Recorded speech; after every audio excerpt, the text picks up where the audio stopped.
इंसान इस प्लेनेट पर आया तो इंसान के कुछ अल्टीमेट क्वेश्चंस हैं कि वो कहाँ से आया, क्या कर रहा है, is there any creator, what is the definition of life, what will happen after death. तो इंसान आज़ाद है या मजबूर है, मरने के बाद क्या होगा, ये सारे क्वेश्चन असल में अल्टीमेट क्वेश्चंस कहलाते हैं। तो चाहे किसी भी दौर का इंसान हो वो इस पर फोकस करता है कि वो चाहता है कि इन सवालों का जवाब उससे मिले कि इस प्लैनेट पर ज़िंदगी गुजारने का सबसे अच्छा तरीका क्या है। तो इंसान के अल्टीमेट क्वेश्चंस में से एक क्वेश्चन है कि ज़िंदगी की डेफिनेशन क्या है, मीनिंग ऑफ लाइफ या पर्पस ऑफ लाइफ। तो आप इसको इस तरह सोचिए कि ये दुनिया जो है, ये जो प्लैनेट है, इसमें से इंसान को निकाल दिया जाए तो आप देखेंगे कोई भी तब्दीली नहीं आती, इको साइकिल ऐसे ही चलता रहेगा। मतलब यानी पूरा सूरज निकलेगा, उसकी भाप से समंदर, उसकी गर्मी से समंदर में भाप पैदा होगी, बारिश होगी, तो पूरा मतलब इको साइकिल, फूड चैन, ये सब चलता रहेगा, कोई भी फर्क नहीं पड़ेगा। लेकिन इसके अलावा इस प्लैनेट में से आप किसी और चीज़ को निकाल दीजिए, फॉर एग्जाम्पल आप सूरज को निकाल दीजिए, पूरा सिस्टम कोलैप्स कर जाएगा। चांद को निकाल दीजिए, पेड़ों को निकाल दीजिए। तो एक चीज़ हम सोचते, ये हमें मजबूर करता है इस बात को सोचने के लिए कि इंसान इस दुनिया के लिए उस तरह फिट नहीं होता जिस तरह ये दुनिया उसके लिए फिट होती है। तो मज़हब इसका जवाब देता है। मज़हब कहता है कि word for man and man for what, कि इंसान किस चीज़ के लिए है, दुनिया इंसान के लिए, इंसान किसके लिए। एक हदीस में बताया गया कि दुनिया इंसान के लिए और इंसान आखिरत के लिए। तो अब ये पॉइंट था। एक दूसरा पॉइंट है कि चीज़ों के बीच रिलेशनशिप होती है। जैसे फॉर एग्जांपल आप किसी मकान के मालिक हैं, आप यानी आपका स्टेटस आपके काम को बताता है। तो अगर आपका एक मकान है, आपका स्टेटस है, आप मालिक हैं, तो आप दीवार को तोड़ सकते हैं। लेकिन अगर आप टेनेंट हैं, किराएदार हैं किसी मकान में, तो दीवार को नहीं तोड़ सकते। आप कलर चेंज कर सकते हैं कि आपने सफेदी का रंग बदल दिया, आपने दीवार का कलर बदल दिया। लेकिन अगर आप मेहमान हैं तो आप ना तो दीवार को तोड़ सकते हैं, ना कलर बदल सकते हैं, माइनर सी चेंज कर सकते हैं फर्नीचर में कि यहाँ की कुर्सी इधर रख दी, यहाँ की कुर्सी इधर रख दी। तो आपका स्टेटस आपके काम को बताता है। There is a relationship between your status and आपकी पावर। तो अब सवाल ये पैदा होता है कि इंसान का क्या स्टेटस है, यानी दुनिया का क्या स्टेटस है, लाइफ में जो चीज़ें आ रही हैं उसका क्या स्टेटस है। तो मैं इस पर फोकस करूँगा कि ये स्टेटस क्या है जो बताएगा हमारी पावर को, क्योंकि स्टेटस से ही आपकी पावर का पता चलता है।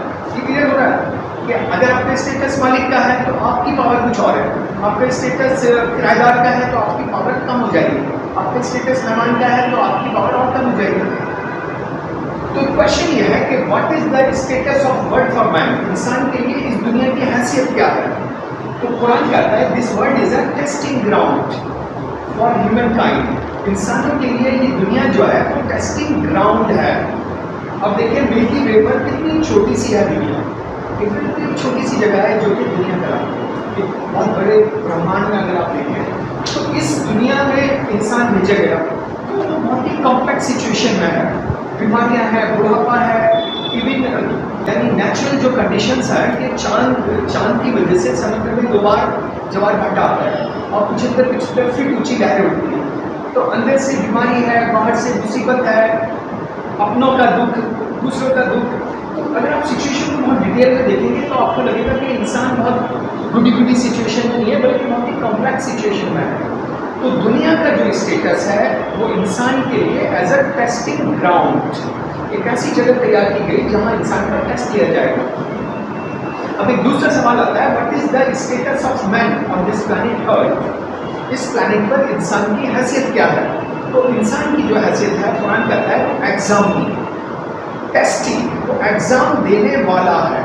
जैसे कि एग्जामिनेशन हॉल में आप इम्तहान के लिए जाते हैं, एक कुरान के आयतों से ये साबित होता है, मैंने वो रेफरेंस दे रखे हैं। देखा आप एग्जाम देने जाते हैं तो दुनिया जो है वो टेस्टिंग, समझ कि दुनिया का जो स्टेटस है वो टेस्टिंग ग्राउंड है।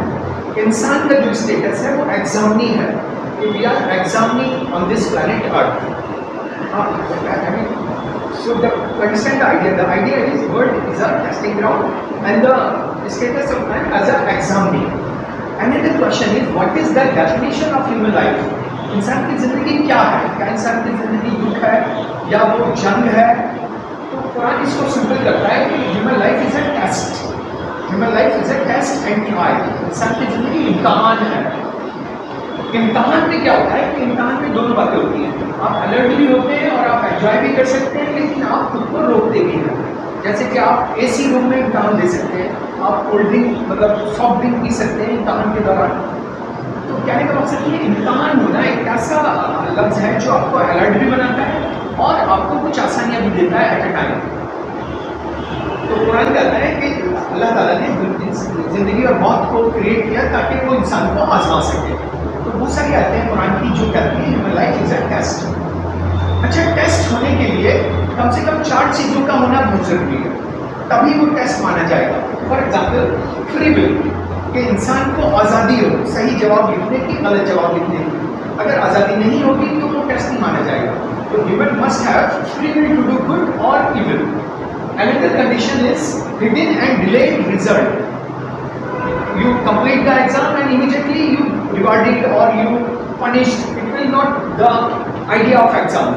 तो वहाँ डिले रिजल्ट होने चाहिए या मतलब एक तरह से हिडन रिजल्ट होने चाहिए। तीसरा, human potential to commit good and evil. इंसान के अंदर सलाहियत हो अच्छा और बुरा करने की। अगर उसके अंदर सलाहियत ही नहीं है तो फिर वो टेस्ट किस मायने में? इसीलिए आप देखिए दुनिया के जितने पागल हैं वो टेस्ट में नहीं है, वो सब के सब उम्मीद है जन्नत में जाएंगे। दुनिया के जितने बच्चे हैं वो टेस्ट में नहीं है, उम्मीद है वो जन्नत में जाएंगे। वजह यह है कि उनमें वो क्राइटेरिया वो फुल नहीं कर रहा है, फुलफिल नहीं कर रहा है, वो फुलफिल नहीं कर रहा है। वो क्राइटेरिया कि उनके अंदर पोटेंशियल नहीं है सही और गलत को समझने का, इस वजह से वो इस टेस्ट में नहीं है, इस वजह से उनकी निजात होगी। We are discussing this point कि bad peoples and childrens they are not fulfilling this criteria, as a result they will be rewarded.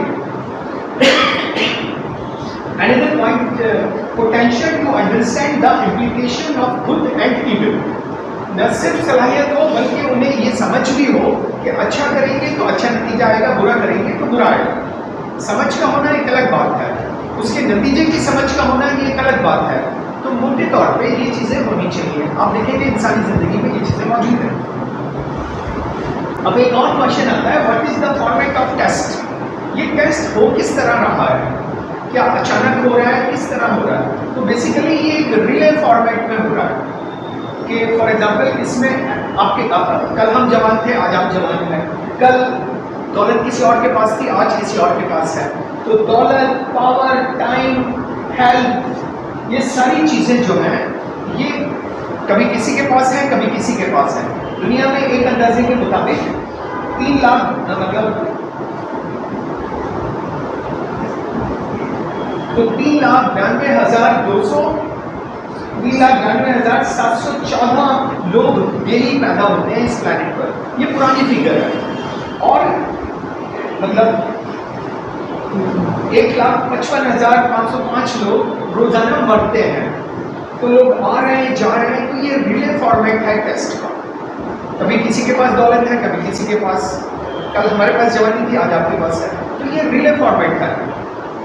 इसी तरह एक और क्वेश्चन आता है, इज ह्यूमन लाइफ टेम्परेरी और इटर्नल? ये परमानेंट लाइफ है या टेम्परेरी है? तो कुरान सिंपल है, हम लोग रियलाइज भी करते हैं कि लाइफ को, इंसान को खुदा ने हमेशा के लिए पैदा किया। जो पैदा हो गया वो कभी ख़त्म नहीं होगा, लेकिन उसकी ज़िंदगी के 2 हिस्से हैं, pre death life, post death life. मौत से पहले का हिस्सा, मौत के बाद का हिस्सा। ये टेम्परेरी है और वो परमानेंट है। तो इंसानी ज़िंदगी 2 हिस्सों में है, मौत से पहले, मौत के बाद। What is the duration of test? Temporary और इटर्नल। तो इंसान का जो टेस्ट हो रहा है वो टेम्परेरी हो रहा है और मतलब एक बार होना है, वन टाइम टेस्ट है। ऐसे नहीं है कि वो हमेशा चलता रहेगा। वो मौत से पहले की जिंदगी में है, उसके बाद उसको रिजल्ट्स मिलेंगे। तो ये एक वन टाइम टेस्ट है और ये अच्छी बात है, क्योंकि अगर वो बार बार टेस्ट होता है तो हमारे लिए ज़्यादा मुश्किल बात होती है। हुज़ूर सल्लल्लाहु अलैहि वसल्लम ने कहा कि लाइफ बिल्कुल इंसान की ज़िंदगी इस तरह है जैसे कि ये ज़िंदगी इस तरह है जैसे कि कोई शख्स समंदर में उंगली डाले और फिर उसमें से उंगली निकाले तो उसके हाथ पर जो पानी की बूंद होगी वो ये दुनिया है। और समंदर का जो पानी है ये वो दुनिया है जो मरने के बाद की है। इसका मतलब है मरने के बाद की दुनिया और इस दुनिया में लाइफ में कोई कंपैरिजन नहीं है। ये बहुत छोटी है, वो बहुत अनलिमिटेड है। इसी तरह व्हाट इज डेथ? मौत क्या है? मौत क्या खात्मा है, एंड है? मौत क्या मोमेंट ऑफ रीबर्थ है? मौत meeting with the creator, departing from this imperfect world to the perfect world. जैसे मौत जो है वो एक तरह का आप कह सकते हैं टर्निंग पॉइंट है, टेस्ट की एंडिंग है। टेस्ट खत्म हो गया, अब रिवार्ड और पनिशमेंट शुरू हो। तो मौत खात्मा नहीं है, बल्कि वो एक तरह से दूसरी लाइफ का मतलब शुरुआत है। इसमें एक पॉइंट ये भी पता चलता है कि दुनिया में इंसानी मौत जो है वो फिक्स है। कुरान इसको बिल्कुल क्लियर करता है कि हर चीज़ मतलब इंसान की जो लाइफ है वो फिक्स है। ये इतनी बड़ी बात है कि इंसान का मरने का वक्त फिक्स है। इस बात का जानना हमें हमेशा बाउमीद रखेगा। वरना किसी को हार्ट अटैक हुआ, हार्ट की प्रॉब्लम हुई, कैंसर हुआ, तो कुरान ने इस बात को क्लियर किया कि लाइफ फिक्स है, तो लाइफ में इसका फर्क नहीं पड़ेगा। लाइफ स्टाइल में इसका फर्क पड़ सकता है कि मतलब कि आपकी लाइफ स्टाइल डिस्टर्ब हो सकता है, लेकिन ये आपकी लाइफ के जो ड्यूरेशन है वो डिस्टर्ब नहीं होती। तो ये अपने आप में बहुत बड़ा मैसेज है कि इंसान का जो टाइम है वो फिक्स है। अच्छा, यही वजह है कि टाइम तो इंसान के कंट्रोल में नहीं है, लेकिन दूसरी चीज़ें उसके कंट्रोल में है कि वो सुसाइड से मरेगा, वो एक्सीडेंट से मरेगा। रैश ड्राइविंग करेगा तो नेचुरली वो एक्सीडेंट को इन्वाइट करेगा। दो तरह की मुसीबतें हैं, इन्वाइटेड मुसीबत, डिटरमिन्ड मुसीबत। इन्वाइटेड ये कि आपने रैश ड्राइविंग की और आपका एक्सीडेंट हुआ, आपने बदतमीजी की और आपको बीमारी हुई, लेकिन टाइम फिक्स है। ये इतनी बड़ी बात है कि किसी भी सिचुएशन में ये आपको उम्मीद देती है। अच्छा, फिर ये कि in what manner this test is done, ये टेस्ट किस तरह हो रहा है? तो कुरान उसका आंसर देता है, ये डायरेक्ट टेस्ट है। आपकी ज़िंदगी में कामयाबी की सिचुएशन आती है। अब देखिए ज़िंदगी बहुत से उसमें है, सीन में है। एक सीन है आप यहाँ बैठे हुए हैं, अब एक दूसरा सीन होगा, अब यहाँ मैं अपर हैंड हूँ, आप लोअर हैंड है, लेकिन अभी आप रिक्शा पुलर पर होंगे, वहाँ आप अपर हैंड होंगे, वो लोअर हैंड होगा। तो डिफरेंट जो सिचुएशंस आ रही है, एक्चुअली ये डायरेक्ट टेस्टिंग चल रही है। तो एक सिचुएशन आती है कामयाबी की, अब आपके सामने बहुत सारे ऑप्शन हैं, आप शुक्र करें, गुरूर करें। अब आपकी आज़ादी, आप चाहें तो गुरूर करें, चाहे तो शुक्र करें। एक सिचुएशन आती है नाकामी की, नाकामी की सिचुएशन का एक सीन आता है, तो अब आप शिकायत करें या आप सब्र करें, जद्दोजहद करें उससे बाहर आने के लिए। एक सिचुएशन आती है आप बहुत पावरफुल हैं, अपर हैंड है, तो अब आप इंसाफ करें या ना इंसाफी करें, ये चॉइस है। एक सिचुएशन आती है आप पावरलेस हैं, तो पावरलेस हैं तो आप स्ट्रगल करें या सरेंडर करें, उस सिचुएशन से बाहर निकलने की कोशिश करें या सरेंडर करें, तो ये आपकी चॉइस है। तो ये जो टेस्ट चल रहा है एक्चुअली ये डायरेक्ट टेस्ट चल रहा है। इसी तरह आपको हेल्थ की सिचुएशन है, तो आप केयर करें कि आप बदपरहेजी करें और दोबारा से बीमार हो। इसी तरह बीमारी की सिचुएशन है, तो आप ऑप्टिमिस्टिक रहें या पैसिमिस्टिक रहें। इसी तरह आप देखें कि मतलब एक पॉवर्टी की सिचुएशन है, तो आप सरेंडर करें या स्ट्रगल करें गरीबी से निकलने के लिए, या मतलब उसको कबूल करें। इसी तरह एक रिचनेस कि आप अमीरी का पेपर आता है, आप जनरस बनते हैं या आप कंजूस बनते हैं, ये इसमें से आपको सेलेक्ट करना होता है। तो एक्चुअली ये डायरेक्ट टेस्टिंग चल रही है और डिफरेंट पेपर आपकी लाइफ में आ रहे हैं। इसी तरह बात क्लियर हो गई कि डायरेक्ट टेस्टिंग है, तो ऐसा नहीं है, ये जो डिफरेंट सिचुएशंस आ रही है ये डायरेक्ट टेस्टिंग है। इसीलिए कोई भी आदमी परमानेंटली किसी एक सिचुएशन में नहीं होता, कभी पावरफुल है, कभी पावरलेस है।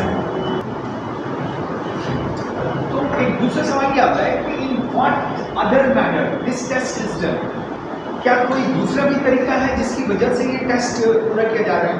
तो कुरान उसका जवाब देता है कि ये इनडायरेक्ट टेस्ट है। कुरान की हिदायत है, हम एक के जरिए दूसरे को आजमाते हैं। किसी का एक्सीडेंट हुआ, अब ये हमारे लिए टेस्ट है कि हम उसकी मदद करते हैं या नहीं करते। इसी तरह भूखमरी है समाज में, तो अब ये हमारे लिए है कि हम उसे खाना खिलाते हैं या नहीं खिलाते। तो खुदा एक के जरिए दूसरे को आजमा रहा है। इसी तरह समाज में मेल न्यूट्रिशन है, खाने की कमी है, इसीलिए हज़रत सल्लल्लाहु अलैहि वसल्लम ने कहा कि वो मोमिन नहीं जिसका पड़ोसी भूखा हो और वो सो जाए। इसी तरह एनिमल टॉर्चर के एनिमल्स पे जुल्म हो रहा है। हदीस है ना कि एक शख्स ने एक प्यासे कुत्ते को पानी पिलाया और उसको इसका रिवार्ड मिलेगा बहुत बड़ा। इसी तरह एक शख्स ने एक बिल्ली को बांध के रखा, यहाँ तक कि वो तड़प तड़प के मर गई, तो उसको अजाब मिलेगा इस बात पर। इसी तरह ग्लोबल वार्मिंग, ये भी इंसान के लिए टेस्ट है कि वो उसको सही करने में कंट्रीब्यूट करता है या नहीं करता। एक हदीस है, क़यामत कायम हो जाए, तुम्हारे हाथ में पौधा हो, लगा सको तो लगाओ। यानी ये अपने आप में इतना अच्छा काम है कि रिजल्ट मिले ना मिले तुम इसे करो। तो डायरेक्ट टेस्ट चल रहा है, रिले टेस्ट चल रहा है, डायरेक्ट टेस्ट चल रहा है, इनडायरेक्ट टेस्ट चल रहा है। एक दूसरा क्वेश्चन आता है, is God testing us beyond our natural limits? क्या खुदा हमें हमारी सलाहियत से ज़्यादा में टेस्ट कर रहा है? तो इसका जवाब कुरान देता है कि टेस्ट विद इन कैपेसिटी। पहले खुदा कैपेसिटी देता है, उसके बाद इम्तहान लेता है। कुरान ये कहता है, ला युकल्लिफुल्लाहु नफ्सन इल्ला वुसअहा, कि अल्लाह ताला किसी इंसान को उसकी बर्दाश्त से ज़्यादा तकलीफ नहीं देता। यही वजह है कि हम देखते हैं कि जब आपके सर में बहुत ज़्यादा दर्द हो तो आपको नींद आ जाती है ना। वजह क्या है कि कोई भी मुसीबत, कोई भी परेशानी आपकी लाइफ में आती है तो कुरान इसको बताता है कि उससे पहले खुदा ने आपको कैपेसिटी दी। यही वजह है कि जब हम मुसीबत से बाहर आ जाते हैं तो हमें लगता है कि हम कर सकें। इसका मतलब है कैपेसिटी है। एक दूसरा सवाल है, what is the mode of testing? ये टेस्ट किस तरह हो रहा है? डायरेक्ट हो रहा है, इनडायरेक्ट हो रहा है, लेकिन जर्नी में हो रहा है, सफ़र में हो रहा है। ज़मीन के नीचे से मैग्मा बह रहा है, हमारे अंदर केमिकल चेंजेस हो रही हैं, है ना। इसी तरह ऊपर पूरे स्पेस में प्लैनेट्स का मूवमेंट है। तो ये सब कुछ जो है वो सफ़र में है। हज़रत सल्लल्लाहु अलैहि वसल्लम ने कहा, मेरी मिसाल एक मुसाफिर की तरह है जो थोड़ी देर के लिए किसी पेड़ के नीचे बैठे और फिर आगे चले। तो सफ़र की जो खुसूसियात हैं वो ह्यूमन लाइफ की है। सफ़र में फियर होता है, इंसानी ज़िंदगी में फियर है। जब तक आप लोग घर नहीं जाएंगे आपके वालिदैन डरते रहेंगे। सफ़र में अनसर्टिनिटी होती है, इंसानी ज़िंदगी में अनसर्टिनिटी है। सफ़र के अंदर एडवेंचर होता है, लाइफ में भी एडवेंचर है। तो सफ़र की जो खुसूसियात हैं कि उसमें टेम्परेरीनेस होती है, लाइफ में भी टेम्परेरीनेस है। तो जो सफ़र की खुसूसियात हैं वो इंसानी ज़िंदगी की खुसूसियात है। इसी अब देखिए, बचपना, फिर आप बड़े हुए, फिर टीनेजर्स का, तो ये पूरी जो जर्नी चल रही है बेसिकली ये एक तरह का सफ़र है। इवन स्पेस में एक तरह का ट्रैवल चल रहा है कि सारा जो सोलर सिस्टम है वो एक डायरेक्शन में सफ़र कर रहा है। एक दूसरा क्वेश्चन है, did God make some arrangement to guide man in this test? क्या खुदा ने इंसान को गाइड करने के लिए कोई सिस्टम बनाया? कुरान इस बात को कहता है कि हमने इंसान को बनाया, अगर हम गाइड नहीं करेंगे तो कौन करेगा? ठीक है, हम ही तो क्रिएटर हैं, तो हमें भी गाइड करना चाहिए। और इंसान के पास कैपेसिटी नहीं है कि खुदा से कांटेक्ट करे, तो नेचुरल है कि खुदा को कांटेक्ट करना चाहिए। तो इस कॉन्टेक्स्ट में जब हम देखते हैं तो खुदा ने इंसान को बनाया और उसको गाइड करने के लिए एक प्रॉपर सिस्टम बनाया कि उसने सेंसेस दिए। सेंसेस हमें बताते हैं कहाँ गड़ा है, कहाँ प्लेन है। उसने हमें अक्ल दी, अक्ल बताती है कि क्या सही है, क्या गलत है। उसने हमें इंट्यूशन दिया, इंट्यूशन यानी इनर जीपीएस। हम कितने ही जाहिल, कितने ही बूढ़े, कितने ही बैकवर्ड हो, लेकिन अगर हम दूध में पानी मिला रहे हैं तो हमें पता चल जाएगा कि हम गलत कर रहे हैं। इसीलिए चोर भी पसंद नहीं करता कि उसका चोरी किया हुआ माल कोई चुराए। कातिल भी पसंद नहीं करता कि जिसको उसने कत्ल किया वो उसे कत्ल करे। झूठा भी पसंद नहीं करता कि वो जिसके साथ झूठ बोल रहा है वो उसके साथ झूठ बोल रहा है। तो उसने हमारे अंदर इनर जीपीएस लगाया। कुरान उसे कहता है हमारा लगाओ, ठीक है। और फिर इन तीनों चीज़ों की लिमिट है, एक लिमिट से आगे ये काम नहीं कर सकते। जैसे जहाँ सेंस काम नहीं करते वहाँ अक्ल काम नहीं करती। फॉर एग्जाम्पल, गाना सुरीला है, यहाँ अक्ल काम कर रही है। गाना कड़वा है, गाना खट्टा है, यहाँ अक्ल काम नहीं कर रही। तो मेरा कहने का मतलब ये कि लिमिट है, टाइम और स्पेस के बाहर अक्ल काम नहीं करती, ना सेंसेस काम करते हैं कि आप कोई चीज़ बहुत ज़्यादा गर्म हो एकदम आप डेड हो जाते हैं। इसका मतलब है एक लिमिट होती है सेंसेस की। जैसे कि एलिफेंट सुपरसोनिक वेव्स में बात करते हैं लेकिन इंसान कैप्चर नहीं कर सकता क्योंकि वो लिमिट से बाहर है। तो इन तीनों, चूँकि तीनों चीज़ों में लिमिट थी, क्योंकि ये तीनों चीज़ें मैक्सिमम आपको बता सकती हैं कि खुदा को खुदा है और हमें उसका शुक्र करना चाहिए, लेकिन कैसे करें ये नहीं बता सकती। कि पहाड़ों पे जाके नंगे रहें या खुद को टॉर्चर करें। तो फिर खुदा ने एक रिवलेशन भेजी, वही भेजी। तो खुदा ने एक इंसान को बनाया, उसे गाइड करने का प्रॉपर सिस्टम बनाया।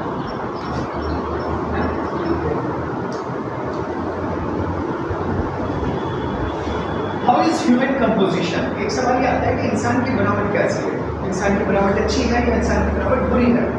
तो कुरान कहता है कि इंसान की बनावट जो है वो अच्छी है। खलक़नल इंसान फी अहसनी तक़वीम, हमने इंसान को अच्छा बनाया।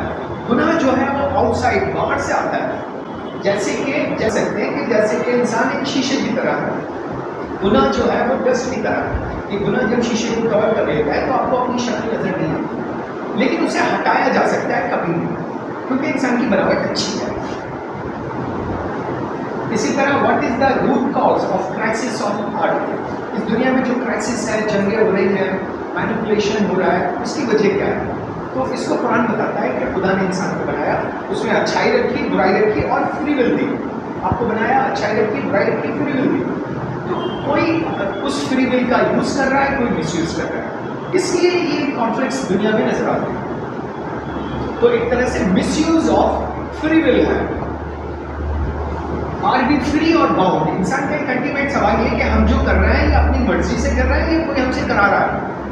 तो कुरान इसका जवाब देता है फ्री येट बाउंड। हम आज़ाद भी हैं, हम मजबूर भी हैं।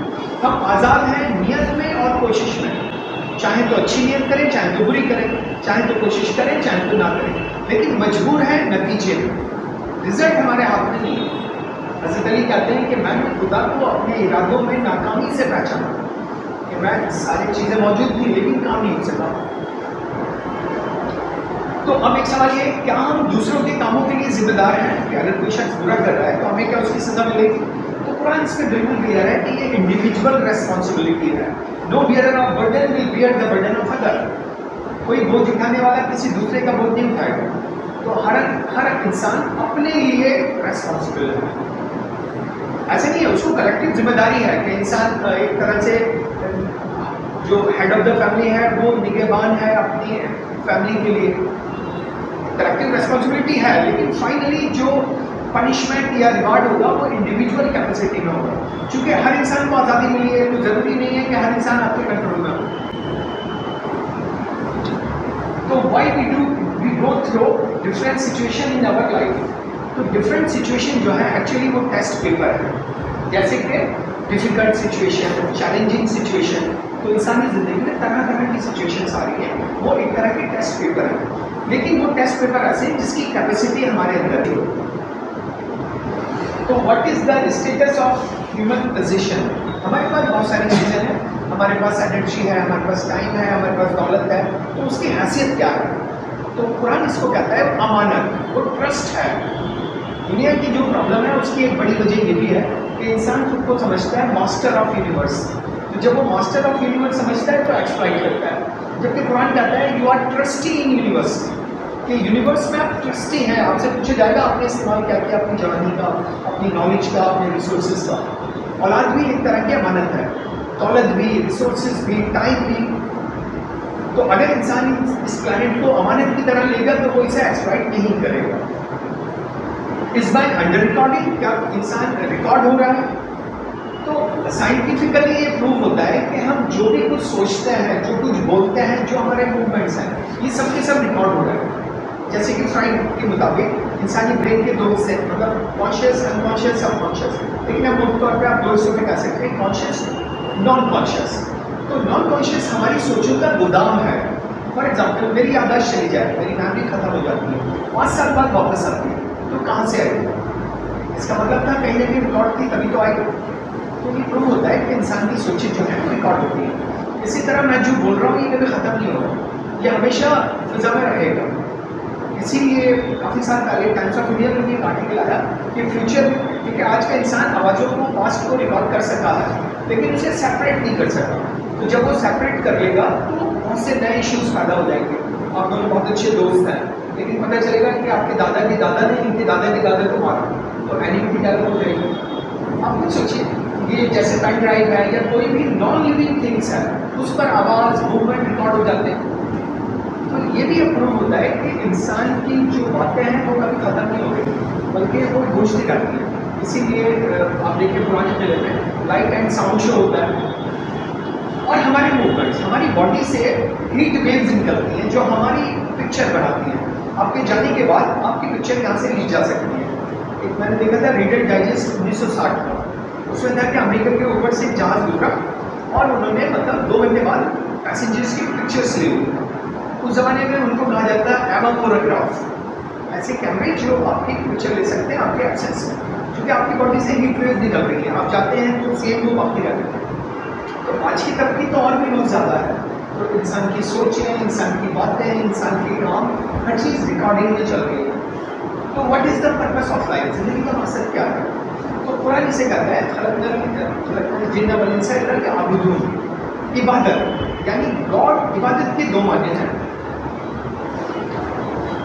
इबादत के एक माने होते हैं नमाज, रोजा, ज़कात, हज। एक माने होते हैं God oriented life, God centred life. खुदा को जब आपने माबूद माना तो आप बन गए अब। माबूद का मतलब लॉर्ड, तो आप बन गए अब का मतलब स्लेव। तो आपकी पूरी जिंदगी बन गई इबादत, स्लेवरी। इसका मतलब ये है कि हर चीज़ इबादत है अगर सही तरीके से की जाए। आपका खाना खाना, आपका हलाल रिस्क कमाना, आपका अच्छाई में मदद करना, ये सारी चीज़ें इबादत ही हैं। God centric life, God oriented life. इसीलिए आप देखिए, आप इसको एज्यूम करें कि अगर इंसान खुदा से कनेक्ट होता है तो सबको सबका हक मिल जाता है। If you place God, if you put God first, everything will receive it's rights. कि जब आप खुदा को कंसीडर करते हैं तो दुश्मन को भी हक मिल जाएगा, पड़ोसी को भी, बॉडी को भी, अजनबी को भी।